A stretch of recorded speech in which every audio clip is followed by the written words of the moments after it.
Helo, Dylan Owen dwi'n gweithio fel Warden Cengladd i cyngor Sir Ynys Môn. A heddiw dyn ni yn Parc Morgoth Gaergybi i sbio ar y gwaith dyn ni wedi wneud efo prosiect SLSP Llywodraeth Cymru.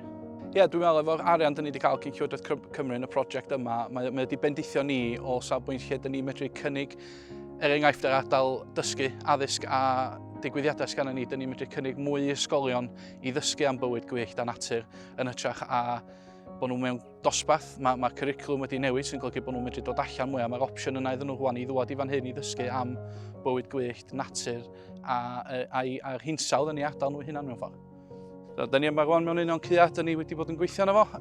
Yn fan hyn oedd y cae llawn rhedyn. Dros y 2-3 blynedd dwytha efo'r prosiect, dyn ni wedi bod yn rhedag y rhedyn, drosodd efo roller a wedyn wneud gwaith torri a casglu ar y caeau, fel bod ni'n hel bob dim o'na, caref o'na, sy'n rhaid cyfle i bob dim arall dyfu drwad.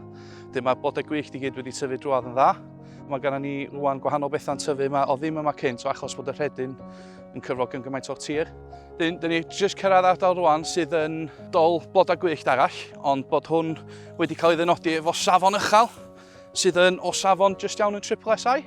Roeddwn ni Botanical Survey wedi wneud gyn cwmni lleol, be mae hynny fel di Site of Special Scientific Interest. Maen nhw'n cael ei nodi fel oherwydd blodau gwyllt, bywyd gwyllt, geoleg hefyd. So mae hynny'n helpu tuag at y designation yna.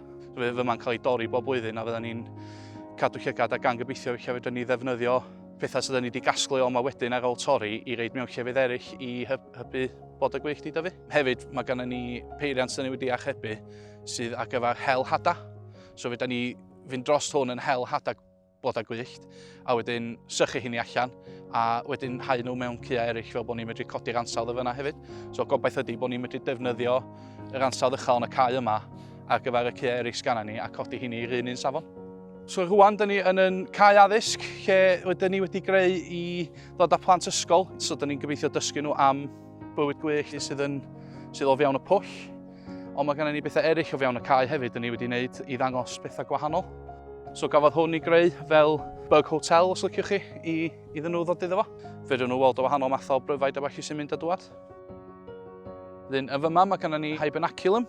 So mae hwn ar gyfer ymlusgiad, so pethau fathach nadroedd, slow worms. So mae hwn yn jyst rhywle iddyn nhw gysgodi a fod yn saff. So mae hwn eto'n ardal dyn ni wedi creu fan hyn fel bod ni'n mynd i dangos i'r plant a eich gweld pethau sydd yn mynd â dŵad allan o yma.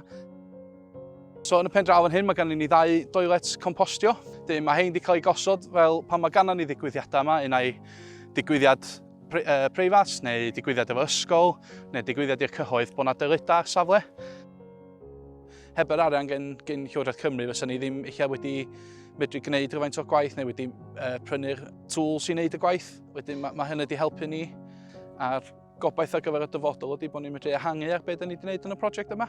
Wedyn creu mwy o opsiynau yn yr ardal dysgu, creu cario ymlaen efo'r gwaith dolau blodau gwyllt, torri'r rhedyn yn ôl a codi'r ansawdd a yn y caeau i gyd fel bod nhw i gyd yn hitio rhyw ansawdd lle bod nhw yn safon uchel a bod pobl eisiau dod o bell i gweld nhw.